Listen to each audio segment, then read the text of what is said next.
ഇത് കണ്ടോ, നമ്മുടെ ഇന്നത്തെ വീഡിയോയിലെ താരം ഈ ഒരു മുളകാണ്. കാന്താരി മുളകാണ് കേട്ടോ. ഇങ്ങനെ കാന്താരി മുളക് നമ്മുടെ തോട്ടത്തിൽ ഉണ്ടാവുന്നത് ഒന്ന് ആലോചിച്ച് നോക്കൂ. അപ്പോൾ ഇന്നത്തെ വീഡിയോയിൽ ഞാൻ പറയാൻ പോകുന്നത് നമ്മൾ മുളകിന്റെ വിത്തൊക്കെ പാകി മുളപ്പിക്കുമ്പോൾ ചെയ്യേണ്ട കുറച്ച് കാര്യങ്ങളാണ്. നമ്മളുടെ തോട്ടത്തിൽ ഏറ്റവും അത്യാവശ്യമായിട്ടുള്ള ഒന്നാണല്ലോ മുളക്. ഏത് പച്ചക്കറി നടാത്ത ഒരു വീട്ടിലും ഒരു മുളകും തൈ നിൽക്കുന്നതായി കാണാം. ആദ്യം തന്നെ എല്ലാ വിത്തുകളും നമ്മൾ നടാനായിട്ട് എടുക്കരുത്. നല്ല കളറുള്ളതും ആരോഗ്യമുള്ളതുമായ വിത്തുകൾ മാത്രമാണ് നമ്മൾ എടുക്കേണ്ടത്. വിത്ത് നടുന്നതിന് 2 മണിക്കൂർ മുന്നേ കഞ്ഞിവെള്ളത്തിലോ അതല്ല പച്ചവെള്ളത്തിലോ ഇതേപോലെ ഇട്ട് വെക്കുകയാണെങ്കിൽ പെട്ടെന്ന് തന്നെ മുളച്ച് കിട്ടാനായിട്ട് ഹെൽപ്പ് ചെയ്യുന്നുണ്ട്. കാന്താരി മുളക് ആയതുകൊണ്ട് തന്നെ ഇങ്ങനെ നമ്മൾ വിത്തെടുക്കുമ്പോൾ നമ്മളുടെ കൈ എരിയാൻ സാധ്യതയുണ്ട്. അങ്ങനെയാണെങ്കിൽ കയ്യിൽ കുറച്ച് വെളിച്ചെണ്ണ എടുത്തതിന് ശേഷം ഇതേപോലെ നമ്മൾ എടുക്കുകയാണെന്നുണ്ടെങ്കിൽ നമ്മുടെ കൈ ഒരിക്കലും എരിയില്ല കേട്ടോ. ഇതിപ്പോൾ കഞ്ഞിവെള്ളത്തിലാണ് കേട്ടോ ഞാൻ ഇട്ട് വയ്ക്കുന്നത്. അപ്പോൾ ദാ ഇത്രത്തോളം ആയിട്ടുണ്ട്. ഇതിനി ഒന്ന് മാറ്റി വയ്ക്കാം. ഇനി നമുക്ക് അടുത്ത വിത്തെടുക്കാം. അടുത്തതായിട്ട് ദാ ഈ ഒരു മുളകാണ് കേട്ടോ. നല്ല ഉണ്ട മുളകാണ്. ശരിക്കും ഇത് നല്ലൊരു വയലറ്റ് കളറാണ് കേട്ടോ. ഇതാ കണ്ടില്ലേ, മുന്തിരി പോലെ ഇരിക്കുന്നത്. ഇതിന്റെ പേരൊന്നും എനിക്കറിയില്ല കേട്ടോ. അപ്പൊ ദാ അത് ഉണ്ടായി വരുമ്പോൾ പച്ച കളറും പിന്നെ ദാ ഇതേപോലെ നല്ലൊരു കറുത്ത കളറായിട്ട് മാറും കേട്ടോ. ഉണങ്ങുമ്പോൾ ഇതേപോലെ നല്ല റെഡ് കളറിലേക്ക് വരും. അപ്പോൾ ഇതും അതേപോലെ ഒന്ന് കട്ട് ചെയ്തെടുക്കട്ടെ കേട്ടോ. ഇത് ഞാൻ സാധാരണ വെള്ളത്തിലാണ് കേട്ടോ ഇടുന്നത്. കഞ്ഞിവെള്ളത്തിലോ പച്ചവെള്ളത്തിലോ ഇട്ട് വെച്ചാൽ മതി. അടുത്തതായിട്ടുള്ളത് പാവയ്ക്കാണ് കേട്ടോ. ഞാൻ മുന്നത്തെ വീഡിയോയിൽ കാണിച്ചിട്ടുണ്ടായിരുന്നേ, നമ്മളുടെ വീട്ടിലുണ്ടായിരുന്ന ഒരു പാവയ്ക്ക. അപ്പോൾ ദാ അതിൻ്റെ വിത്തെടുത്ത് വെച്ചതാണ് കേട്ടോ. പിന്നെ അത് നേരത്തെ ഞാൻ വെള്ളത്തിലിട്ട് വെച്ചിട്ടുണ്ടായിരുന്നേ. ഇത് വെള്ളമുളകാണ് കേട്ടോ. നമ്മുടെ വീട്ടിൽ നിൽക്കുന്ന ഒരു പച്ചമുളക് ഉണ്ടല്ലോ, അതിനേക്കാളും കുറച്ചും കൂടി വലിയ മുളകാണ് കേട്ടോ. അപ്പോൾ അതും ഇതേപോലെ ഞാൻ എടുത്തിട്ടുണ്ട്. അപ്പോൾ ടോട്ടല് നമുക്ക് 4 വിത്താണ് ഇന്ന് നടാനായിട്ടുള്ളത്. പിന്നെ എന്തായാലും അതൊന്ന് ഞാൻ മാറ്റി വെച്ചിട്ടുണ്ട് കേട്ടോ. 2 മണിക്കൂർ കഴിഞ്ഞിട്ട് ഞാനത് എടുക്കുന്നുള്ളൂ. ഇനി അടുത്തതാണ് നമ്മൾ ചേർത്ത് കൊടുക്കുന്ന മണ്ണ്. മണ്ണിലേക്ക് നമ്മൾ ചേർത്ത് കൊടുക്കുന്ന വളവും. അപ്പോൾ ഇതാണ് ബയോബിൻ. ഞാൻ പല വീഡിയോയിലും കാണിച്ചിട്ടുണ്ട്. ഞാൻ കൂടുതലായും ബയോബിനിലെ വളം തന്നെയാണ് എടുക്കുന്നത്. ബയോബിനിലെ വളവും സ്ലറിയാണ് കൂടുതൽ ഞാൻ ചെടികൾക്ക് ഇട്ട് കൊടുക്കുന്നത്. ഇതാണ് ഇനോക്കുലം എന്ന് പറയുന്നത് കേട്ടോ. അതായത് നമ്മൾ ഇട്ട് കൊടുക്കുന്ന പച്ചക്കറി പെട്ടെന്ന് അഴുകാൻ വേണ്ടിയിട്ട് നമ്മൾ ചേർത്ത് കൊടുക്കുന്നതാണ് ഇനോക്കുലം.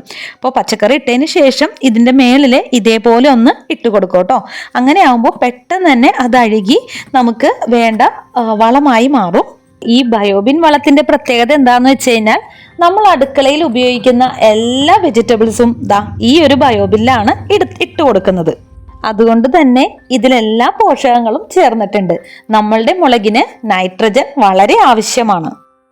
അപ്പോൾ നമുക്ക് ശരിക്കും എടുക്കേണ്ട വളം ദാ അടിയിലത്തെയാണ് കേട്ടോ.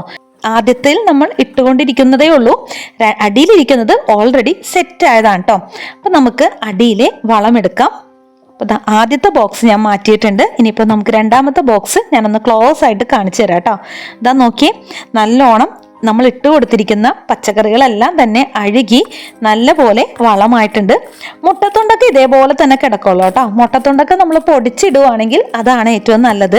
ഞാൻ പിന്നെ എളുപ്പത്തിൽ അങ്ങോട്ട് വേഗം കൊണ്ടുപോയി ഇടുകയാണ് കേട്ടോ ചെയ്യുന്നത്.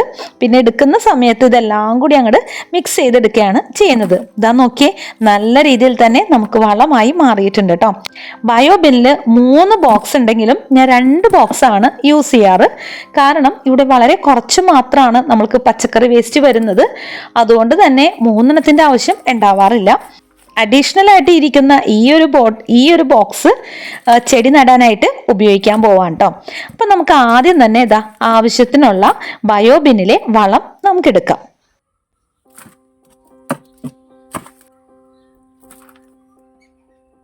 ദാ ഇത്രത്തോളം മതിയാവും. ഇനിയിപ്പോൾ അടുത്തതായിട്ട് ചേർത്ത് കൊടുക്കുന്നത് വേപ്പിൻ പിണ്ണാക്കും കപ്പലണ്ടി പിണ്ണാക്കും എല്ലുപൊടിയും കൂടിയുള്ളൊരു മിക്സാണ്. അപ്പോൾ ദാ ഇങ്ങനെ തന്നെയാണ് നമ്മൾ ഷോപ്പിൽ നിന്ന് വാങ്ങിക്കുന്നത് കേട്ടോ. അപ്പോൾ ഇതും കൂടി ചേർത്ത് കൊടുക്കുന്നുണ്ട് കേട്ടോ ആവശ്യത്തിനനുസരിച്ച്.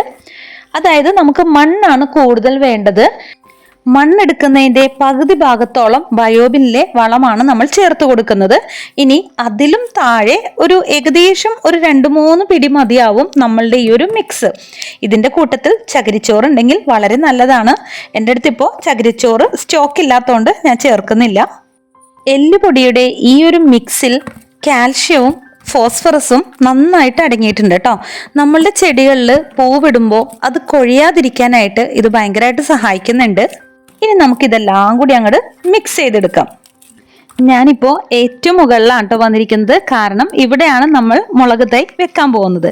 അപ്പോൾ എനിക്ക് ഏറ്റവും കൂടുതൽ ചെടികൾ നന്നായിട്ട് വരുന്നത് നമ്മളുടെ ഈ ഒരു ഏറ്റവും മുകളിൽ വെക്കുമ്പോഴാണ് കേട്ടോ. എൻ്റെ വീഡിയോ സ്ഥിരമായിട്ട് കാണുന്നവരാണെന്നുണ്ടെങ്കിൽ അറിയാൻ പറ്റും, താഴെയുള്ളതിനേക്കാൾ കൂടുതൽ ഈ 2ാം നിലയുടെ മുകളിലാണ് ഞാൻ ചെടികൾ കൂടുതലും വെക്കുന്നത് കേട്ടോ. കുറച്ചും കൂടി കീടങ്ങളുടെ ശല്യങ്ങളൊക്കെ കുറവാണ് കേട്ടോ ഇതിൻ്റെ മേളിൽ വെക്കുമ്പോൾ, എനിക്ക് അങ്ങനെ തോന്നിയിട്ടുണ്ട് കേട്ടോ. അപ്പോൾ മേളിൽ നമ്മളുടെ കുറച്ച് പോട്ട്സിൽ മണ്ണിരിക്കുന്നുണ്ടായിരുന്നു കേട്ടോ. അത് ചേർത്ത് കൊടുത്തതിന് ശേഷം നമ്മളിപ്പോൾ കൊണ്ടുവന്ന ആ മിക്സും കൂടി അതിലേക്ക് ചേർത്ത് കൊടുക്കുന്നുണ്ട്. അപ്പോൾ മണ്ണായിട്ടെല്ലാം ഒന്ന് മിക്സ് ആവട്ടെ കേട്ടോ. അപ്പോൾ ഈ വീഡിയോയിൽ കാണുമ്പോൾ കല്ലും കട്ടയൊക്കെ കിടക്കുന്ന പോലെ തോന്നും. കല്ലും കട്ടയൊന്നല്ല കേട്ടോ, നമ്മൾ കൈ കൊണ്ട് ഇതാക്കിയാൽ തന്നെ പെട്ടെന്ന് പൊടിഞ്ഞു പോകുന്നതാണ്. കുറേ നാൾ ഉപയോഗിക്കാതിരുന്നതുകൊണ്ട് മണ്ണ് അങ്ങനെ കട്ട പിടിച്ചു എന്ന് മാത്രമേ ഉള്ളൂ കേട്ടോ. അപ്പം ഞാൻ എല്ലാ ചെടിച്ചട്ടിയിലേക്കും അതൊന്ന് നിറച്ചു കൊടുക്കുന്നുണ്ട്. നിറച്ചൊന്നും എടുക്കുന്നില്ല, ഏകദേശം ഒരു കാഭാഗം മാത്രമേ നമ്മൾ മണ്ണെടുക്കുന്നുള്ളൂ കേട്ടോ. കാരണം ഏറ്റവും മുകളിൽ വെക്കുന്ന ചെടിച്ചട്ടികളിൽ ഞാൻ വളരെ കുറച്ച് മാത്രമാണ് മണ്ണ് ചേർത്ത് കൊടുക്കുന്നത്. കൂടുതലും ബയോബിനിലെ വളമാണ് ചേർത്ത് കൊടുക്കാറ്. അതായത് ഈ ഒരു ചെടി വളർന്നു വരുന്നതിനനുസരിച്ച് നമ്മൾ വളമായിട്ട് ഇട്ട് കൊടുക്കുന്നത് ബയോബിനിലെ വളമാണ്. അതുകൊണ്ട് തന്നെ തീരെ കുറവ് മണ്ണ് മാത്രമേ കൊടുക്കാറുള്ളൂ. ഇനി വളരുന്നതിനനുസരിച്ച് നമുക്ക് വളം കൂടി ചേർത്ത് കൊടുക്കാനുള്ളതാണ്. അതുകൊണ്ടാണ് ചെടിച്ചട്ടിയിൽ നമ്മൾ വളരെ കുറച്ച് മാത്രം ഫില്ല് ചെയ്ത് കൊടുക്കുന്നത് കേട്ടോ. അപ്പോൾ ദാ എല്ലാത്തിലും ഫില്ല് ചെയ്ത് കഴിഞ്ഞിട്ടുണ്ട്. നമ്മുടെ ബയോബിനിലെ ഒരു ബോക്സ് കൂടി ഞാൻ എടുത്തിട്ടുണ്ട് കേട്ടോ. അത് കുറേ നാളായിട്ട് അങ്ങനെ അവിടെ വെറുതെ ഇരിക്കുവാണ്. അപ്പോൾ ഞാൻ എന്തായാലും അതിൽ ചെടി എന്തെങ്കിലും നടാമെന്ന് വിചാരിച്ചിട്ടാണ് കേട്ടോ. അപ്പോൾ അതിൽ ഞാൻ പാവക്കയുടെ വിത്ത് തന്നെയാണ് ആദ്യം ഇട്ട് കൊടുക്കുന്നത്. അപ്പോൾ ദാ ഇതേപോലെ ഒന്ന് ചേർത്ത് കൊടുത്തിട്ടുണ്ട്. ഇനിയിപ്പോൾ കൈ കൊണ്ട് ചെറുതായിട്ടൊന്ന് പ്രസ് ചെയ്ത് കൊടുക്കുന്നുണ്ട്. ഒരുപാട് ആഴത്തിലേക്ക് നമ്മൾ വിത്തിട്ട് കൊടുക്കേണ്ട ആവശ്യമില്ല കേട്ടോ. ഏകദേശം 1/2 ഇഞ്ച് മാത്രം മണ്ണിൽ നിന്നും താഴ്ന്നു നിന്നാൽ മതി. ഇനിയിപ്പോൾ ഇതിൻ്റെ മേളിൽ നമ്മൾ കുറച്ചും കൂടി മണ്ണ് ആഡ് ചെയ്ത് കൊടുക്കും കേട്ടോ. അപ്പോൾ ഇത്ര മാത്രം താഴ്ചയിൽ നമ്മൾ വിത്ത് നട്ടാൽ മതിയാകും കേട്ടോ.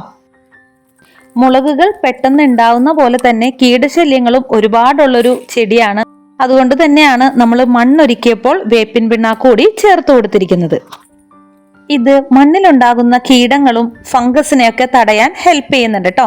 അതിൻ്റെ കൂട്ടത്തിൽ കുറച്ച് മഞ്ഞൾപ്പൊടി കൂടി ചേർത്ത് കൊടുക്കുകയാണെങ്കിൽ വളരെ നല്ലതാണ്. ഇനിയിപ്പോൾ നമുക്ക് അടുത്ത ചട്ടിയിലേക്ക് ചേർത്ത് കൊടുക്കുന്നത് കാന്താരി മുളകാണ് കേട്ടോ. കാന്താരി മുളകും ഇതേപോലെ ഇട്ട് കൊടുത്തതിന് ശേഷം കുറച്ചുകൂടി മണ്ണ് ആഡ് ചെയ്ത് കൊടുക്കുന്നുണ്ട്. 2 വിത്തുകളും നമ്മളിതാ ഇതേപോലെ തന്നെ ഒന്ന് നട്ടു കൊടുത്തിട്ടുണ്ട്. ശേഷം അതിൻ്റെ മേളിൽ നമ്മൾ കുറച്ച് മണ്ണും കൂടി ചേർത്ത് കൊടുത്തിട്ടുണ്ട് കേട്ടോ.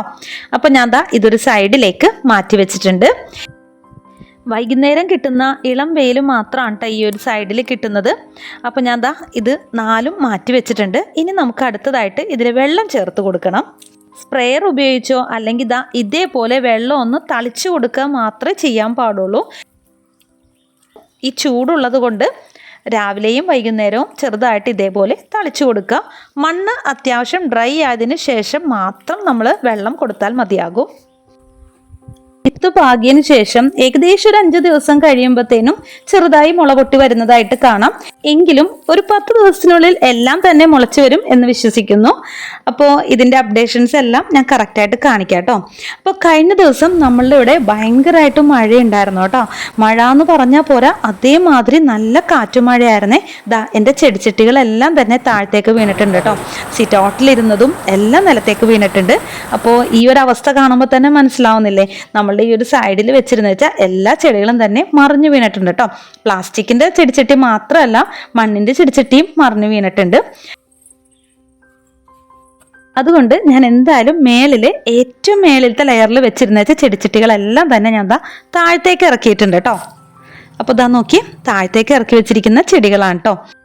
അപ്പോൾ അങ്ങനെ ഞാൻ താഴത്തേക്ക് ഇറങ്ങിയ കൂട്ടത്തിലാണ് വേറൊരു സന്തോഷം ഞാൻ കണ്ടത് കേട്ടോ. അപ്പോൾ ഞാൻ അതെല്ലാവരുമായിട്ട് ഒന്ന് ഷെയർ ചെയ്യാണ്. ഞാൻ മുന്നേ ഒരു വീഡിയോയിൽ കാണിച്ചിട്ടുണ്ടായിരുന്നു ഈ ഒരു ചെടി നടുന്ന വീഡിയോ. അത് നോക്കി അതിൽ പൂവ് ഇട്ടിട്ടുണ്ട് കേട്ടോ. ഇത് മേളിൽ വെച്ചിരുന്നതുകൊണ്ട് ഞാൻ കണ്ടില്ലായിരുന്നു. അങ്ങോട്ടേക്ക് ചാഞ്ഞു നിന്ന കൊമ്പിലായിരുന്നു ഈ ഒരു പൂവ് ഉണ്ടായിരുന്നത്. ഇപ്പം ഞാൻ താഴത്തേക്ക് ഇറക്കിയപ്പോഴാണ് കേട്ടോ കണ്ടത്. അപ്പോൾ ഭയങ്കരമായിട്ട് ആഗ്രഹിച്ച് നട്ടൊരു ചെടിയാണേ, അത് ഇത്രത്തോളം ആയിട്ടുണ്ട്. അപ്പോൾ എല്ലാ ചെടികളും ഇനിയിപ്പോൾ താഴത്തായിരിക്കും ഞാൻ വെക്കുക, മേളിൽ വെക്കുന്നില്ല കേട്ടോ. അത് ഒരു കയറൊക്കെ കെട്ടിക്കൊടുത്ത് സെറ്റാക്കി വെച്ചിട്ടുണ്ട്. ഏറ്റവും മുകളിൽ വെക്കുന്ന ചെടികളുടെ എണ്ണം കൂടിക്കൊണ്ടിരിക്കുകയാണ് കേട്ടോ. എനിക്ക് മേളിൽ വെക്കുമ്പോൾ കീടശല്യങ്ങൾ വളരെ കുറവാണ്. അത് മാത്രമല്ല ഷീറ്റിൻ്റെ അടിയിലാണെങ്കിൽ പോലും അത്യാവശ്യം വെയിൽ കിട്ടുന്നുണ്ട് കേട്ടോ. റോസ ചെടികളൊക്കെ ചെറുതായിട്ട് വാടി നിൽക്കുകയാണ്. വെള്ളം ഒഴിക്കേണ്ട സമയം കഴിഞ്ഞു കേട്ടോ. ഇപ്പം നല്ല വെയിലായതുകൊണ്ട് ഞാൻ വൈകുന്നേരമാണ് ചെടികൾ ഒന്ന് നനച്ചു കൊടുക്കുന്നത്. വഴുതനയിൽ ഒരെണ്ണം ഉണ്ടായിട്ടുണ്ട് കേട്ടോ. ഞാൻ വഴുതനങ്ങ അങ്ങനെ കഴിക്കാറൊന്നുമില്ല, പക്ഷെ നമ്മൾ വീട്ടിലുണ്ടാവുമ്പോൾ എന്തായാലും കഴിക്കുമല്ലോ. നമ്മളുടെ പൈനാപ്പിൾ പറിക്കാനൊന്നും ആയിട്ടില്ല എന്ന് തോന്നുന്നു അല്ലേ. ആ കാറ്റത്ത് ചെറുതായിട്ടൊന്ന് ചാഞ്ഞിട്ടുണ്ട് കേട്ടോ. ഒരു യെല്ലോ ഷെയ്ഡൊക്കെ വരുമ്പോഴാണല്ലോ നമ്മൾ സാധാരണ പറിക്കാറ്. ഇവിടെ ആദ്യമായിട്ടുണ്ടായ പൈനാപ്പിളാണേ. അപ്പോൾ ഞാൻ അങ്ങനെ നോക്കിയപ്പോഴത്തേനും നോക്കി അതിൻ്റെ ഇടയിൽ വേറൊരു മുള വന്നിരിക്കുന്നു കേട്ടോ. പൈനാപ്പിളിന് ഇങ്ങനെ വരുമോയെന്ന് അറിയില്ല. ഇതെല്ലാം കണ്ടപ്പോൾ ഭയങ്കര സന്തോഷം. അപ്പോൾ ഇത്ര ഉള്ളത് ഇന്നത്തെ വീഡിയോ ഇഷ്ടമായെന്ന് ഇരിക്കുന്നു. ഇഷ്ടപ്പെട്ടാൽ തീർച്ചയായിട്ടും ഒന്ന് സപ്പോർട്ട് ചെയ്തേക്കണേ. മറ്റൊരു പുതിയ വീഡിയോ ആയിട്ട് വരുന്നവരെ താങ്ക് യു ഫോർ വാച്ചിങ്.